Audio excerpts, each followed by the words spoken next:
진보라는 것은 그만큼 친북 아니면 친중이에요. 대한민국에. 그 대표적인 사례가 전국 학생 진보연합.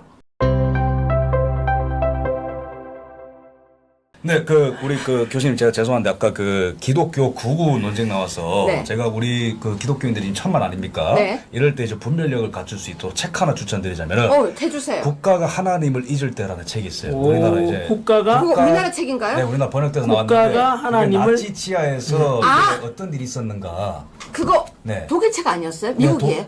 독일 관련된 책입니다. 국가가 저 그거 하나님을 잊을 때. 원문으로 봤어요. 아, 그래서 엄청 유명한 책이죠? 예, 읽을 네. 때 알죠. 그러니까 당시에도 이제 선생님께서 말씀하셨지만 나치 치하에서 이제 입 닫고 침묵했었던 교회들이 상당히 많습니다. 네. 근데 당시에 논리가 뭐였냐면 우리 게르만 민족을 좀 편안하게 해준다는데 저 히틀러가 맞지 않냐? 그렇죠. 어떻게 보면은 상당히 매혹적인 그런 선동에 다 넘어간 거죠. 그리고 당시에 대중의 광기에 다 휩쓸려 나간 것인데 네. 그러면 이 책이 던지는 질문은 뭐냐면은 이제 사람들도 히틀러를 찬양을 하고 히틀러도 뭔가 정당성 있는 저 책이요. 네, 하나님을 국가가 있습니다. 예. 굉장히 좋은 책인데 어쨌든 대중들이 막 이제 열기가 띄고 그다음에 지도자도 뭔가 사람들한테 듣고 싶은 말들을 해줄 때에 예. 우리 기독교인들의 중거 틀이 뭐야 되냐? 그것은 첫 번째 성경이다. 두 번째로는 보편적인 인권과 가치와 방향성이다. 그거를 잊으면 안 된다는 거죠. 그러면은 국가가 이제 우리가 독일 근현대사를 보면은 히틀러가 유태인들을 잡아 죽였다. 이거 굉장히 이제 반인륜적인 행위죠, 그죠? 그렇죠. 그러면은 이거는 정치학적인 해석인데 그러면은 왜 그렇게 윤리적으로 무감각해졌는가? 그걸 봐야 됩니다. 그런데 저 책이 제시하는 건 뭐냐면은 독일 기독교가 타락을 했고 하나님을 잊었고 그래서 윤리가 타락했고 무감각해졌고 그래서 히틀러의 선동에 넘어갈 수 있게 되었다. 여기서 빠진 질문은 뭐냐면은 우리가 하나님 편에 서 있는가 굉장히 중요한 질문입니다. 그러면은 성경이 말하는 가치와 방향은 뭔가? 보편적인 인권, 생명, 신체, 발언의 자유죠. 근데 당시에 독일은 내 안위, 내 자유, 내 재산을 지키기 위해서라면은 유대인이고 뭐고 다 죽여도 된다. 완전히 그냥 양심적으로 마비가 된 거죠. 그럼 지금 대한민국 상황을 볼 때에도 어떤 방향이 더 대한민국의 종교의 자유, 소유의 자유, 결사의 자유, 발언의 자유 이런 하나님께서 천부인권적으로 우리에게 부여해 주신 이러한 소중한 권리들이 보존될 수 있는 방향인가 이 퀘스천이 있어야 되거든요. 근데 저는 묻고 싶은 게 뭐냐면은 과연 민주당의 방향이 바로 그건가?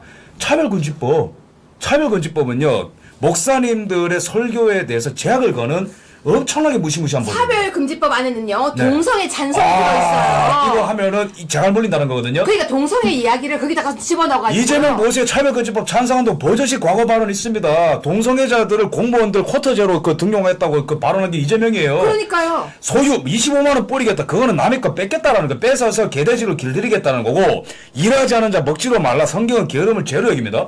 그러면은 잘 보세요.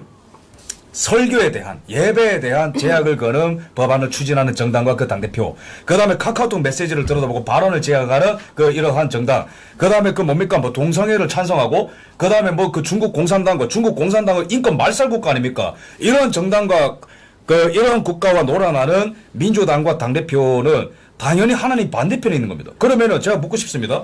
지금 그러면 과연 나치에 부역하는 기독교인들은 누구냐? 민주당을 따르는 기독교인들입니다. 제가 사실 주제에 원래 차별금지법을 갖고 왔었어요. 그러세요? 차별금지법은요 되게 멋있게 만들어진 과일 바구니 안에 독사과 조항을 넣은 거예요. 특히 아까 말했던 그 동성애 부분인데 자 일단 몇 개 빠르게 넘어가겠습니다. 근데 제가 아는 대형교회 목사님께서도 네. 사실은 목사님들 대부분 심정이 그럴 거예요. 왜냐하면 저는 제가 3일 전에 이틀 전이었네요. 어떤 교회에 가서 제가 정치적인 멘트를 했잖아요. 네. 그 중에 한 분이 그만 이야기하세요라고 했거든요. 한 1000명 중에서. 좀 당황스럽지만 제가 저는 다른 분들은 뭐야라고 했지만 저는 아니요. 이게 대한민국 현실일 겁니다. 뭐라고 이야기했냐면 그분한테 맞다고. 지금 대한민국 현실이 이럴 거고 각 교회도 마찬가지일 거다. 목사님들께서는 천안길 생각에 동의하고 자유민주 수호해야 되는 거 맞고 자유민주 수호를 주장하는 게 윤석열 대통령이 직무 복귀시키고 그런 체제라는 걸 동의해요. 하지만 대놓고 말하기가 힘들다는 거예요. 대놓고. 왜냐하면 그래서 제보고 대형교 목사님도 전세 힘내세요. 그렇죠. 지지합니다. 하지만 본인은 말하기 힘들다는 거예요. 왜냐하면 그 성도들 중에 진보도 많고 보수 있으니까. 그래서 저는 이것을 그 다음 단계가 뭐냐. 전환길이 부르짖는 건 갈등이 아니고요. 저는 그 다음 단계 뭐냐면 그래 이해한다. 하지만 시간이 지나면은 결국은 우리가 통합으로 가고 화합으로 가고 그래서 이걸 계기로 해서 전 국민들이 이제 다 알아야 되고 알고 나면은 우리 동서통합을 넘어서 남북 평화통일을 와서 남북 간에도 이제 화합으로 가고 북한에도 선교도 하고 종교의 자유를 허용할 수 있도록 우리 해야 되지 않겠습니까? 이렇게 저는 나아가고 하거든요. 그래서 위기라는 말은 우리 위험 더하기 기회의 합성이지 않습니까? 대한민국 이번에 비상기업을 통해서 지금 정치, 경제, 사회 다 혼란스럽지 않습니까? 이걸 계기로 해서 전 국민들에게 저는 그 호소하고 싶고 그 다음 단계가 이겁니다. 직무복귀, 대통령 직무복귀하고 나면 그 다음 단계는 우리 통합으로 가야 된다. 그러기 위해서 저는 이런 과정이 있다고 생각하거든요. 아픔이지만 그렇죠. 경고해 그래서 주는 과정. 저는 그날 제가 그 교회에서 그분께도 그대로 말씀드렸습니다. 네. 맞습니다. 우리도 그리고 귀하께서도 이 사실 아셔야 되고 충분히 저는 이해합니다. 지금은 우리가 존중합시다. 다만 시간이 지나면서 무엇이 옳은지 그런지가 드러나지 않겠습니까? 그때 내가 자연스럽게 그때 계몽되면 됩니다. 제일 먼저 계몽되고 하잖아요. 이것처럼 계몽 속도 빠르잖아요. MBC, JTBC가 절대 전환기를 못 이기는 이유가 그들은 거짓말을 자꾸 선동하고 원래 거짓은 진실을 이길 수가 없어요. 그렇죠. 그리고 전환기는 진실을 이야기하니까 결국에는 뭐냐면은 전환길 이야기가 옳았다는 걸 나중에 알게 될 거예요. 왜냐면 전환길은 거짓말 안 하니까 이게 다 하잖아요.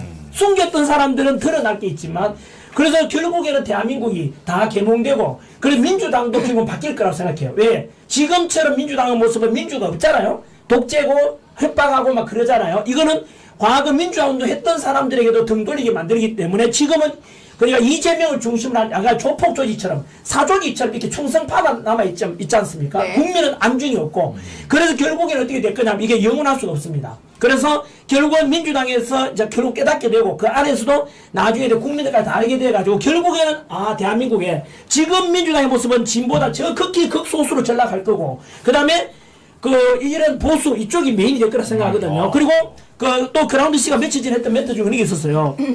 뭐냐면 우리가 진보라고 이야기하고 우리가 보수라 이야기하면은 전환길은 보수하면 옛날 걸 좋아하는 그건 옛날 거는 좋아하는 것은 지킬 숫자 옛구자죠. 옛날 거 지키는 수구예요. 수구. 보수는 그게 아니거든요. 보수가 그게 아니고 보수는 이쪽 1호 가잖아요. 우리가 수천 년간 지켜온 소중하게 검증된 가치를 존중하는 거죠. 정치적으로 자유민주주의가 더 좋지 않습니까? 공산주의보다.